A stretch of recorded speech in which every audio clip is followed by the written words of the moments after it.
Hello दोस्तों, एनटीसीटी YouTube channel में आपका बहुत बहुत स्वागत है। लास्ट क्लास में आपको पता है कि हम लोग जनरल साइंस के क्लास को देख रहे थे, ठीक है। और जनरल साइंस के जो क्लास में जो देख रहे थे वो बीएसएससी से रिलेटेड हमारा क्लास था, ठीक है। जो बीएसएससी अब यार एसएससी का जो पेपर होने वाला है उसमें हमारा साइंस का जो क्वेश्चन बनता था, ठीक है, जितना भी बनता है उसको हम यहाँ पे प्रैक्टिस सेट के तौर पे देख रहे थे, ठीक है। और प्रैक्टिस सेट नंबर 8 हम यहाँ पे कंप्लीट कर चुके हैं, ठीक है। इतना हमने सफिशिएंट समझा, और भी हो सकता है, ठीक है। अगर और भी चाहिए तो आप कमेंट करेंगे तो हम और भी बता देंगे, लेकिन सफिशिएंट है आप उतना अगर देखें, ठीक है, उसको लगाएं। और भी आप ऑफलाइन के तौर पे लगाएं, ठीक है, तो आपको ज़्यादा एग्जाम में उससे फ़ायदा मिल सकता है। हमने जो ज़रूरी जो टॉपिक है वहाँ से क्वेश्चन उठाया था, ठीक है। तो उम्मीद करेंगे कि आपको इतना जो है समझ में आया होगा। इसके बाद भी अगर आपको कोई डाउट है तो कमेंट करेंगे, हम आपके लिए फिर से यहाँ पे क्लास ले सकते हैं, ठीक है। तो आज आप देखेंगे हम यहाँ पे प्रैक्टिस सेट नंबर फर्स्ट यहाँ पे देखेंगे। ये हमारा क्लास होगा रेलवे एएलपी टेक्नीशियन भर्ती के लिए के रिगार्डिंग जनरल साइंस का जो भी आपका प्रैक्टिस सेट होता है, ठीक है। आपको पता है कि अभी कुछ दिन पहले रेलवे मंत्रालय की तरफ से एक नोटिस आई थी, ठीक है। उसमें इसका जिक्र हुआ है, इसका एलपी का, ठीक है, इसका जिक्र उसमें काफ़ी ज़्यादा उसमें डिटेल के बारे में बताया गया कि किस तरह से वैकेंसी है, किस तरह से वो भरा जाएगा, कितने लोग किस टाइप के लोग भरेंगे। तो इसके लिए एक नोटिस आई है, तो इससे ये अंदाज़ा लगाया जा सकता है कि जल्दी आपको फॉर्म देखने को मिलेगा, ठीक है। उम्मीद करते हैं कि रेलवे मंत्रालय इसको जल्दी से जो है देने की प्रक्रिया में थोड़ा सा समय जल्दी करे, ठीक है, क्योंकि काफ़ी ज़्यादा जो स्टूडेंट है इसका वेट कर रहे हैं, ठीक है। तो ये हमारा यहाँ बेसिकली ये था कि रेलवे एलपी टेक्नीशियन का जो भी आपका जनरल साइंस का जो प्रैक्टिस सेट है उसको यहाँ पे देखा जाए, ठीक है। इसका प्रीवियस ईयर हम लगा चुके हैं, ऑलरेडी पूरा करा चुके हैं। प्रैक्टिस सेट के तौर पे यहाँ पे हम देखेंगे। और भी सारे सब्जेक्ट हैं, जैसे आपका रीजनिंग का है, ठीक है, आपका स्टैटिक जीके का है। तो इसका भी हमने वहाँ पे बनाने की शुरुआत कर दी है हम लोग, ठीक है। जल्द ही आपको यहाँ पे अलग अलग टीचर के तौर पे देखने को मिलेगा, ठीक है। तो जितने लोग भी हमारे चैनल पर नए हैं तो चैनल को सब्सक्राइब करिए, वीडियो को लाइक करिए और अपने यार दोस्तों को भी शेयर करिए। कोई भी अगर आपको डाउट है डायरेक्ट यहाँ पे कमेंट करेंगे, हम आपके लिए फिर से नया यहाँ पे क्लास में कुछ भी चेंजेस करना हो तो उसको करके यहाँ पे क्लास ले सकते हैं, ठीक है। तो ये हमारा यहाँ बेसिकली था क्लास यहाँ पे practice set number first general, ठीक है। देखिए फर्स्ट क्वेश्चन आपको यहाँ पे दिया गया है कि रिक्त स्थान में सबसे उपयुक्त विकल्प भरे, ठीक है। यहाँ पे आपको भरना है, यहाँ पे सबसे उपयुक्त विकल्प क्या होंगे, ठीक है। अब क्वेश्चन देखिए, आपको क्वेश्चन क्या दिया गया है कि वे पौधे जिनमें पौधे के विभिन्न भाग उपस्थित नहीं होते हैं वे किस समूह से संबंधित है, ठीक है। वे पौधे जिनमें पौधे के विभिन्न भाग उपस्थित नहीं होते हैं वह किस समूह से यहाँ पे संबंधित है, तो किस समूह से होते हैं। जिनमें विभिन्न भाग उपस्थित नहीं होता है वो थैलोफाइटा समूह से उपस्थित होते हैं, ठीक है। थैलोफाइटा, ये आपका ऑप्शन नंबर बी हो जाएगा, थैलोफाइटा। थैलोफाइटा में आपके क्या क्या आते हैं, ये देखिए आपके शैवाल आते हैं, ठीक है। थैलोफाइटा में शैवाल आता है, कवक आता है, ठीक है, जीवाणु आते हैं, ठीक है। ये आपके सब क्या आते हैं, थैलोफाइटा में आते हैं, ठीक है। और ये जो आपका जो शैवाल होता है ये क्या होता है, एक जलीय, ठीक है, जलीय पौधा होता है, ठीक है। एक जलीय पौधा होता है शैवाल, ठीक है। और यहाँ पे जो इसका जो अध्ययन किया जाता है शैवाल को, इसको फाइकोलॉजी के द्वारा किया जाता है, ठीक है, फाइकोलॉजी, ठीक है, फाइकोलॉजी द्वारा इसका अध्ययन किया जाता है। तो काफ़ी ज़्यादा क्वेश्चन यहाँ पे बन सकता है, ठीक है। अगर देखें तो क्वेश्चन के फॉर्मेट से जो भी आपका यहाँ पे जैसे ऑप्शन नंबर बी है थैलोफाइटा, ऐसे तमाम सारे टेरिडोफाइटा, ब्राइडोफाइटा, तो और भी सारा यहाँ पे अगर आप कॉन्सेप्ट वाइज देखें तो काफ़ी ज़्यादा यहाँ पे क्लास लंबा हो सकता है, लेकिन हमको बेसिकली उस चीज़ को सीखना है जो क्वेश्चन आपको पूछा गया है, ठीक है। तो पौधे जिनमें विभिन्न भाग उपस्थित नहीं होते हैं तो वे क्या कहलाते हैं, किस वर्ग से संबंधित, तो थैलोफाइटा से, ठीक है। ऑप्शन नंबर बी हो जाएगा, यहाँ पे ऑप्शन नंबर बी आंसर हो जाएगा, थैलोफाइटा। इसके बाद अगला देखिए नेक्स्ट क्वेश्चन आपको यहाँ पे कहा गया है कि मेंडलीव की आवर्त सारणी में तत्वों के गुणों को उनके आवधिक स्वभाव माना जाता है, ठीक है। तो उनके जो है आवधिक स्वभाव क्या माना जाता है, परमाणु द्रव्यमान, ठीक है, एटॉमिक मास को, ठीक है।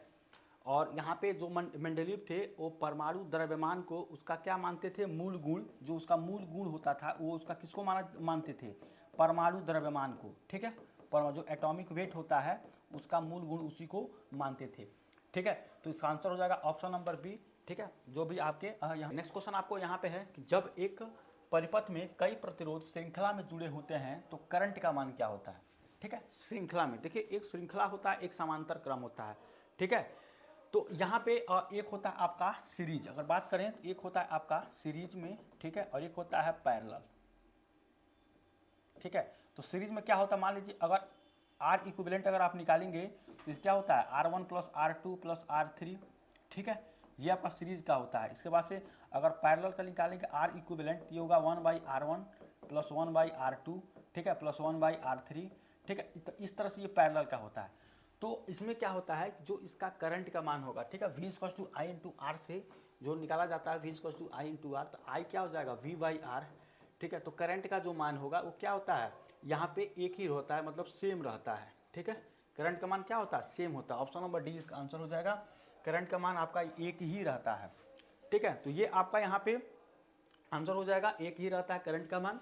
तो यही आपको पूछा गया था। और सीरीज में क्या होता है, are equivalent R1 plus R2 plus R3, R1 ये आपका पैरेलल में 1/R1 plus 1/R2 plus 1/R3, ये आपका पैरेलल में होता है। इसका देखिए नेक्स्ट क्वेश्चन आपको यहाँ पे है, एक परमाणु में न्यूट्रॉनों की संख्या किसके बराबर होती है, ठीक है। तो न्यूट्रॉनों की संख्या किसके बराबर होती है, ये आपका न्यूट्रॉनों की यहाँ पे संख्या, ठीक है। न्यूट्रॉनों की संख्या ये जो आपकी होती है, ये होती है द्रव्यमान संख्या, ठीक है, द्रव्यमान संख्या A माइनस यहाँ पे होता है आपका परमाणुओं की संख्या Z, ठीक है। ये आपकी परमाणुओं की संख्या, ठीक है, परमाणुओं की संख्या होती है। तो न्यूट्रॉनों की संख्या ये आपका A माइनस Z होता है, यानी कि ये A हो जाएगा, ये Z हो जाएगा। ऑप्शन नंबर बी आंसर हो जाएगा, ठीक है। तो इसको इस तरह से याद रखेंगे। ये आपका एटॉमिक स्ट्रक्चर का काफ़ी अच्छा कॉन्सेप्ट वाला क्वेश्चन था, यहाँ से क्वेश्चन पूछता है, ठीक है। परमाणु संख्या, द्रव्यमान संख्या, ठीक है, प्रोटॉनों की संख्या, न्यूट्रॉनों की संख्या, इलेक्ट्रॉनों की संख्या, इसके बारे में आप जो है इसको डिटेल में हम बता चुके हैं, फिर भी यहाँ बता रहे हैं, ठीक है, कि न्यूट्रॉनों की संख्या किसके बराबर होती है, द्रव्यमान संख्या और माइनस परमाणु की संख्या बराबर होती है A माइनस Z में, ठीक है।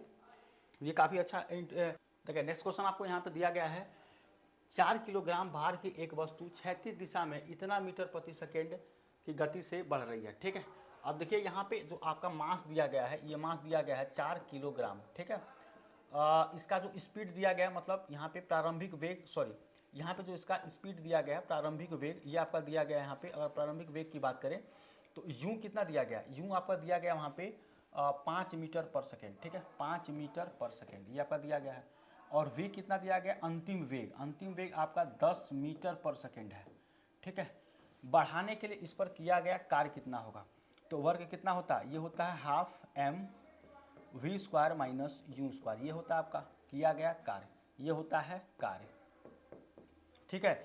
तो इसके बाद से अगर आप देखें ध्यान से तो यहाँ पे क्या होगा, वर्क को W कितना हो जाएगा, ये हो जाएगा हाफ, और m कितना है, ये है 4 इंटू v², v कितना है 10 है, तो ये हो जाएगा 100 और minus u², v² minus u², तो ये हो जाएगा आपका 25, ठीक है। तो वर्क हो जाएगा ये आपको 2 हो जाएगा यहाँ पे, ठीक है। और ये कितना हो जाएगा आपका, ये हो जाएगा आपका 75, ठीक है। तो ये हो जाएगा आपका 75 दूना, यहाँ पे हो जाएगा आपका 150, ठीक है, 150 जूल यहाँ पे आपका निकल के आ जाएगा वर्क, ठीक है, 150 जूल। तो अगर आप देखें तो यहाँ पे हो जाएगा आपका ये 150 जूल, ऑप्शन नंबर ए हो जाएगा। तो इसी तरह से करना है, बस आपको डाटा जो भी दिया रहता है, डाटा सही से अगर आप रखेंगे, मतलब कॉन्सेप्ट जो भी आपका वर्क का किया गया कार्य का फार्मूला क्या होता है, हाफ mv² माइनस u², तो आपको किया गया कार्य यहाँ पे निकल के आ जाएगा। इसके बाद अगला क्वेश्चन है कि सर्च लाइट का परावर्तक कौन सा है, अवतल दर्पण, ठीक है। सर्च लाइट का परावर्तक दर्पण जो है ये है आपका अवतल दर्पण, ठीक है। अवतल दर्पण को अभिसारी दर्पण भी कहा जाता है, ठीक है, अभिसारी दर्पण भी कहा जाता है, ठीक है, अभिसारी दर्पण कहा जाता है, ठीक है। तो ये आपका क्वेश्चन है, सर्च लाइट के परावर्तक कौन सा है, तो ये है आपका अवतल दर्पण, कॉनकेव मिरर, इसको अभिसारी दर्पण भी कहा जाता है, ठीक है। तो इसको भी याद रखेंगे। अगला क्वेश्चन है आपका, पानी को ब्लीचिंग पाउडर में मिलाने पर कौन सी गैस निकलती है, ठीक है। तो यहाँ पे अगर H2O है, पानी को ब्लीचिंग पाउडर यानी कि CaOCl2 में जब आप मिलाएंगे तो क्या मिलता है, Cl2, यहाँ पे क्लोरीन गैस निकलती है, ठीक है, क्लोरीन गैस यहाँ पे आपको निकलती है, ठीक है। तो इसको याद रखेंगे। ऑर्गेनिक केमिस्ट्री क्लास हम नहीं लिए, ऑर्गेनिक केमिस्ट्री का जब भी क्लास लेंगे, ठीक है, जैसे अभी नोटिस आई है, लेकिन जैसे कि आपकी वैकेंसी का जो डिटेल निकल के आ जाएगा तब हम एक सीरीज से भी क्लास यहाँ पे लेंगे। तब तक हम प्रैक्टिस सेट देखेंगे, और प्रैक्टिस सेट ऐसे एज इट इज चलता रहेगा, 40, 50, 100 जितना भी हो सकता है, जब तक एग्ज़ाम नहीं हो जाता है। इसी तरह से प्रैक्टिस सेट चलता रहेगा, ताकि आपको एग्ज़ाम में क्वेश्चन देख के तुरंत आप वहाँ पे सॉल्व कर लें कि इसका आंसर क्या होगा, ठीक है। इतना ज़्यादा प्रैक्टिस सेट होगा, तो ऑप्शन नंबर डी हो जाएगा, क्लोरीन गैस यहाँ पे ये आपका होगा, ठीक है। अगला क्वेश्चन देखिए निम्नलिखित में से, यहाँ पे अगला क्वेश्चन है कि निम्नलिखित में से किस अभिक्रिया द्वारा उच्च प्रतिक्रिया वाली धातुओं का निष्कासन होता है, ठीक है। तो उच्च प्रतिक्रिया वाली धातुओं का निष्कासन किसके द्वारा होता है? तो ये होता है इलेक्ट्रोलिसिस। ठीक है, ऑप्शन नंबर बी यहाँ हो जाएगा, इलेक्ट्रोलिसिस द्वारा यहाँ पे क्या होता है? निष्कासन होता है। ठीक है, ऑप्शन नंबर बी आंसर हो जाएगा। अगला देखिए, अगला है कि अलैंगिक प्रजनन। ठीक है, लैंगिक प्रजनन से भिन्न है। अलैंगिक प्रजनन में क्या होता है? तो देखिए, जो अलैंगिक प्रजनन है ये लैंगिक प्रजनन से भिन्न है। इसमें होता क्या है कि अगर आप ध्यान से देखें यहाँ पे, तो क्या होता है कि जो आपके नए जीव जनक माता पिता के समान होता है। ठीक है, नए जीव जो जनक होते हैं वो आपके क्या होते हैं? माता पिता के समान होता है। तो अलैंगिक प्रजनन जो होता है और लैंगिक प्रजनन से भिन्न इसलिए है कि अलैंगिक प्रजनन में क्या होता है? नए जीव जनक माता पिता के समान होते हैं। तो ये इसका आंसर हो जाएगा ऑप्शन नंबर सी। ठीक है, ये आपका क्वेश्चन था। देखिए, अगला क्वेश्चन आपको है कि रेनवियर के नोड्स सूक्ष्म रिक्त स्थान में होते हैं, जो क्या होता है?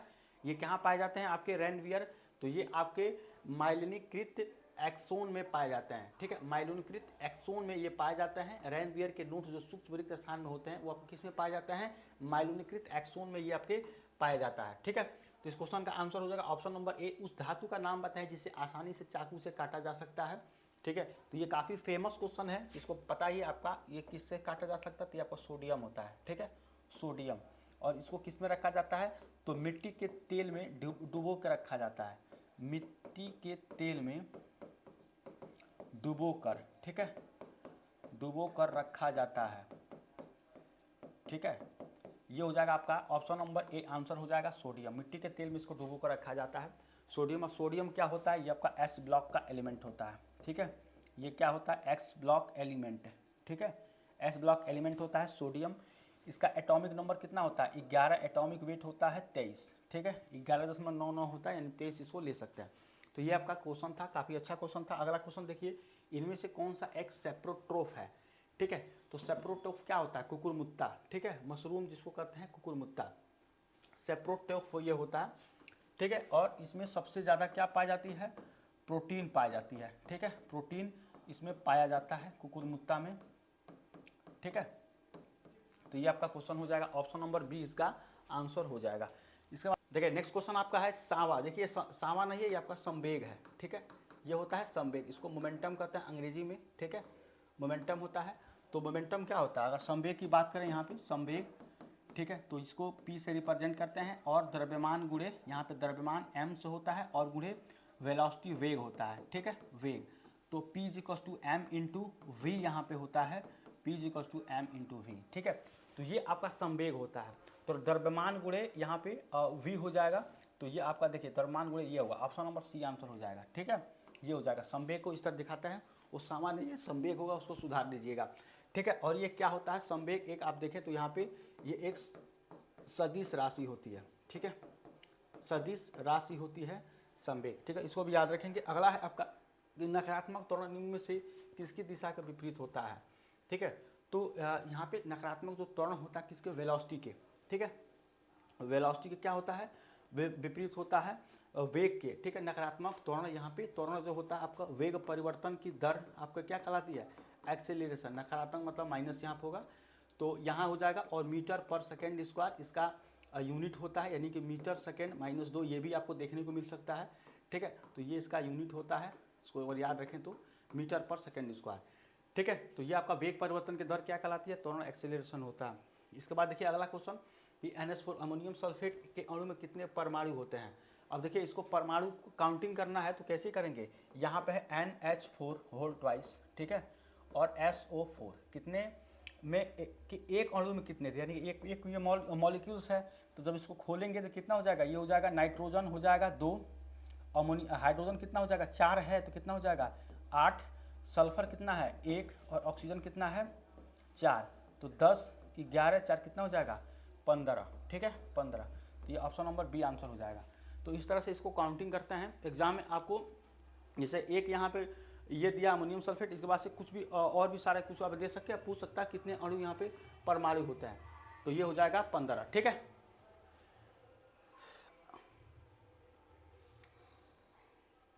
नेक्स्ट क्वेश्चन आपको यहाँ पे कहा गया है 1 किलोवाट घंटा में कितना जूल होता है?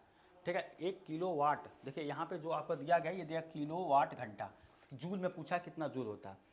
तो आपको पता है कि 1 किलोवाट आवर, ठीक है। 1 किलोवाट में कितना होता है, आप देखिए तो 1000 ये क्या होता है, ये आपका वाट होता है, 1000 वाट होता है और गुणे 1 घंटा, ठीक है, 1 घंटा ये होगा। अब देखिए ये 1000 आपका क्या है, ये आपका 1000 वाट है, इंटू घंटा को क्या करेंगे, सेकेंड में चेंज करेंगे, ठीक है। तो 1 घंटा, तो 1 मिनट में यहाँ पे, और घंटा में देखें तो 60 गुणे 60 कर देंगे तो कितना आ जाएगा, ये आपका सेकेंड में आ जाएगा, ठीक है। क्योंकि यहाँ पे 1 घंटा मतलब 1 घंटे में 60 मिनट होता है, और 60 मिनट को 60 सेकेंड में चेंज करेंगे तो ये आपका इतना सेकेंड आ जाएगा। मतलब कहने का मतलब ये है कि ये हो जाएगा 1000 वाट और गुणे ये हो जाएगा 6 का 36, यहाँ पे डबल जीरो, ये आपका सेकेंड में आ जाएगा, ठीक है। अब देखेंगे 3 जीरो यहाँ पे, 2 जीरो वहाँ पे, तो ये हो जाएगा 36 और गुणे 10 की पावर 5 वाट सेकेंड, ठीक है, ये वाट सेकेंड आ जाएगा, इतना सेकेंड। अब इसको फिर से हम थोड़ा सा और आगे ले जाएं तो देखिए ये यहाँ पे 1 जीरो मतलब 1 दशमलव बढ़ाएंगे तो ये हो जाएगा 3.6 इंटू 10 की पावर 6 वाट सेकेंड, ठीक है, ये हो जाएगा वाट सेकेंड, ये आपका इतना हो जाएगा 3.6 इंटू 10 की पावर 6 वाट सेकेंड, ये इतना आपका यहाँ पे निकल के आ जाएगा। तो यही आपका यहाँ पे होने वाला है, ठीक है। तो अगर आप देखें कि 3.6 इंटू 10 की पावर वाट सेकेंड, तो इसका आप डायरेक्ट क्या कर सकते हैं, इतना इसका जूल आ जाएगा, तो आंसर हो जाएगा ऑप्शन नंबर बी, यहाँ पे आपका ये हो जाएगा, ठीक है। तो इस तरह से इसको हम यहाँ पे देखते हैं, ठीक है। काफ़ी अच्छा क्वेश्चन है आपके एग्जाम के पॉइंट ऑफ व्यू से, ऑप्शन नंबर बी आंसर होगा। अगला क्वेश्चन है कि अगला क्वेश्चन है ऑक्टेव वर्गीकरण के न्यूलैंड्स लॉ के निम्नलिखित में से कौन सा अंतिम तत्व है, ठीक है। तो अंतिम तत्व क्या होता है, थोरियम होता है, ठीक है। अंतिम तत्व इसका थोरियम हो जाएगा, ऑप्शन नंबर बी इसका आंसर हो जाएगा, ठीक है। अगला है कि निम्नलिखित में से कौन सा अम्ल लाल चींटियों में उपस्थित होता है, ठीक है। तो फार्मिक अम्ल, ठीक है, फार्मिक अम्ल होता है, ठीक है, HCOOH, ठीक है। फार्मिक अम्ल ये होता है फॉर्मिक एसिड, ठीक है, फॉर्मिक एसिड ये होता है लाल चींटी। अगला क्वेश्चन है कि प्रतिरोध का एसआई इकाई क्या है, ठीक है, प्रतिरोध का, तो प्रतिरोध का एसआई इकाई क्या है, ये आपका होता है ओम, ठीक है। प्रतिरोध का एसआई इकाई क्या है, ओम है, ठीक है। ये हो जाएगा। इसके बाद अगर न्यूटन का देखें तो ये किसका है, आपका बल का है, ठीक है, बल का है। जूल किसका है, ये आपका ऊर्जा का है, ठीक है, ऊर्जा का एसआई इकाई है जूल। और कूलाम विद्युत आवेश का, ठीक है, विद्युत आवेश, ठीक है। तो ये हो जाएगा, तो ये आंसर क्या हो जाएगा, आंसर हो जाएगा ऑप्शन नंबर बी, यहाँ पे हो जाएगा ओम। प्रतिरोध का एसआई इकाई क्या है, ओम है, ठीक है। तो ये था हमारा आज का क्लास। उम्मीद करते हैं आपको आज का क्लास अच्छा लगा। अगर अच्छा लगा चैनल पर, अगर नए चैनल पर सब्सक्राइब करिए, वीडियो को लाइक करिए, अपने यार दोस्तों को भी शेयर करिए, ठीक है। कोई भी अगर क्वेश्चन में डाउट है, कोई भी अगर आपको कहीं भी दिक्कत है तो आप डायरेक्ट क्वेश्चन यहाँ पे कमेंट कर सकते हैं, आपके लिए फिर से हम यहाँ पे बता देंगे, ठीक है। तो मिलते हैं नेक्स्ट क्लास में, तब तक थैंक यू सो मच।